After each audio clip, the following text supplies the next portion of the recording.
If you're tailgating or you're watching the game at home, you're going to love the makeovers on these favorite football snacks. And Cox Eastis from Kroger has changed up the recipes so they're still really good, but they're good for you too. That's right.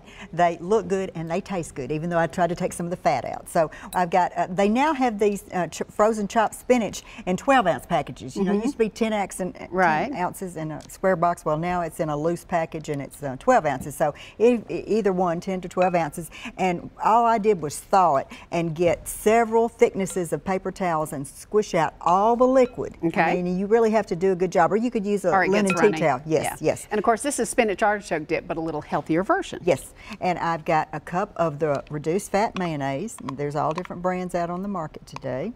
And then this is like 3/4 cup of reduced fat sour cream. Okay. And if you wanted to change it different and not use the mayo, if you don't like mayo, use the light cream cheese. Okay. Okay, just soften it. Okay, then this is a 15-ounce can of artichoke hearts or quarters that you've chopped up and drained the liquid off. And you use the kind that is not packed in oil, not right? Marinated, okay. right, not marinated. All right. And then I'm going to put a little bit of garlic salt and pepper in there. I think I had on the recipe a 1/2 teaspoon of garlic salt and a 1/4 teaspoon of pepper. If you wanted a little bit more garlic and flavor, you could put a little bit more. Like I always do. Yeah, like a teaspoon. And then I've got a 1/2 cup of shredded Parmesan. We're going to stir in, and then I'm going to top it with another 1/2 cup before I bake it at like 350 to 375 for about 20 to 25 minutes, just so it gets hot and bubbly. Yeah. Do you spray your pan first I before you put this do with in? vegetable spray. I certainly Okay. do. I coat it because it makes it come out so much easier when you start dipping it.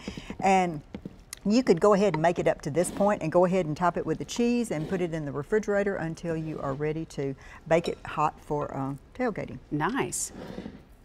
This would be a really popular recipe, I would think. I mean, it's one of my favorites. Oh, yeah, mine too. And nobody's going to notice that you've taken out some of the calories. No, I don't think anybody could tell if you don't tell. And one other thing you could do to here, add a little more crunch, is to take a can of water chestnuts and chop them up too. And I served it with pita chips or pita crisp, just because that's a good contrast to that flavor. All right, that's one of our recipes for today. Coming up later in the show, we got another recipe makeover. We're going to make your favorite 7-layer dip a little more healthy. Stay tuned for that. And